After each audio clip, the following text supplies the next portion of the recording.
Hello and welcome to a new episode of Bite-Sized Book History. I'm your host, Allie Alvis, who you may know better as Book Historia.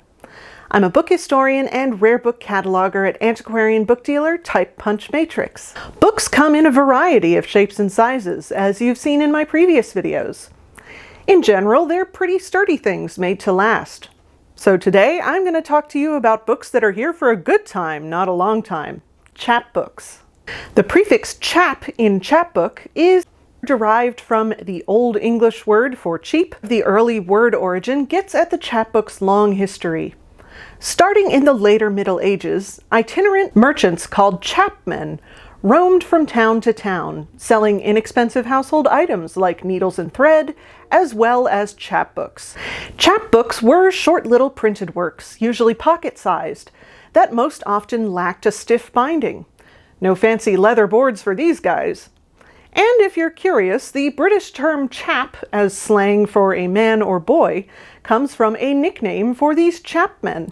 These early chapbooks were often religious in nature, hearkening back to their block book ancestors. Chapbooks exploded in popularity in late 17th century Britain, in part thanks to the Act of 1693, which expanded the number of master printers. This allowed for cheap little books to be produced in more provincial areas, making it easier for chapmen to distribute them far and wide. France, Spain, Portugal, and Russia also had thriving chapbook industries that sprung up around the same time. Another reason chapbooks were so popular in this period? There was no real copyright protection for texts or illustrations. Chapbook producers regularly pirated each other's titles, down to even recutting the illustrations. Not only that, chapbook producers would often write unauthorized abridgments of popular literature of the day, even changing the endings if they didn't like the original. It was a surprisingly cutthroat industry. By the 18th century, paper was a cheap and relatively plentiful resource, which also aided the rise of the chapbook. If you want more info on the history of paper, check out my Bite-Sized Book History video on the topic. But bottom line, paper was not always so cheap or so easy to come by. But the real key for the popularity of chapbooks was the rising literacy rates among middle and lower classes. After all, without a large market, who would buy all of these chapbooks being produced? Efforts to provide education for the children of the poor in Britain through the charity school movement were gaining traction at the same time as the rise of chapbooks. But laborers couldn't afford to purchase many regular books, if any.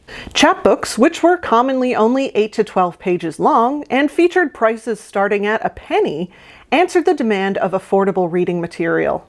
Chapbooks existed in the same cheap printing ecosystem as broadsides and ballads, both of which were usually made of unfolded single sheets of paper. Broadsides were even more ephemeral than chapbooks.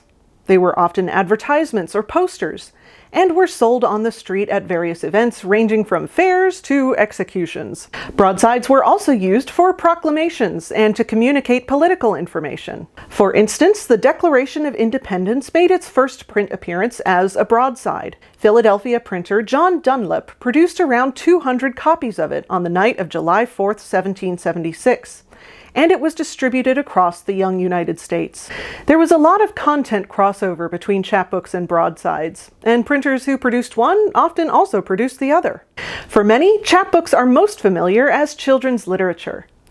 There are many wonderful examples of alphabets and early readers with outrageously charming woodcut illustrations. Chapbooks are also where folklore and nursery rhyme heroes like Tom Thumb, Little Red Riding Hood, and Jack the Giant Slayer became more widely known. Children's chapbooks could be pretty grim, though. One of the most popular titles was Babes in the Woods. This is the delightful tale of two orphaned children and their evil uncle's efforts to kill them that lead to them being abandoned in the woods where they die. I know, right? Like many chapbooks for children, the plot of this title is mostly a vehicle for the Christian religious moral. Babes in the Woods emphasizes the innocence of children and the divine retribution that comes for the uncle when his sins are discovered. But morbidity wasn't just for kids when it came to chapbooks. Some of the most popular titles for adult readers dealt with grisly murders, disasters, and executions. They were kind of the true crime podcasts of their day. The chapbook genre would eventually grow into the 19th and early 20th century penny dreadful. These were sensational tales about famous crimes and criminals, published in parts which cost a penny apiece. This is where Sweeney Todd, the demon barber of Fleet Street, makes his first appearance. There were also chapbooks of humorous poetry, dubious history, and many, many religious tracts. Traveling chapmen tried to keep a variety of titles on hand. As I mentioned, these books were not built to last, particularly those used by children. Collector A.S.W. Rosenbach has a great quote about the fleeting nature of children's chapbooks in America. Children are naturally destructive, and from time immemorial have realized that the purpose of books was to provide them with a feast of reason. The wonder is that any specimens of early American children's books are in existence today. Indeed, some of these little books can be pretty valuable for their rarity. Some can be worth even thousands of dollars. With the rise of the Industrial Revolution in the 19th century, chapbooks lost their hold on the market. Through mechanization, more substantial books could be produced for cheaper, and floppy, ephemeral chapbooks became seen as lower quality productions. But chapbooks were also demonized by various religious movements, who saw them as vehicles for vice and ungodliness, thanks to their rather salacious selection of topics. Today, the term chapbook often refers to a short collection of poems.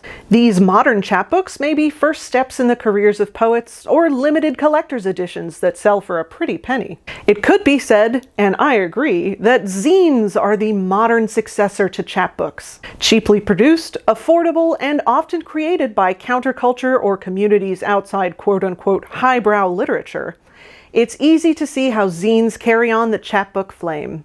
That does it for this episode of Bite-Sized Book History. If you're looking for some book history that's a little bit more than bite-sized, check out Volume 7 of Suave Mechanicals, now available from the Legacy Press. I have a chapter in it on the work of the bookbinder Douglas Cockrell and Son. I really like that bindery, and I really like my chapters, so go check it out. And don't forget to like and subscribe for more book history content. And please leave a comment below if you enjoyed the video or if you have any suggestions for future topics. I'll see you next time, and remember, don't bite your books.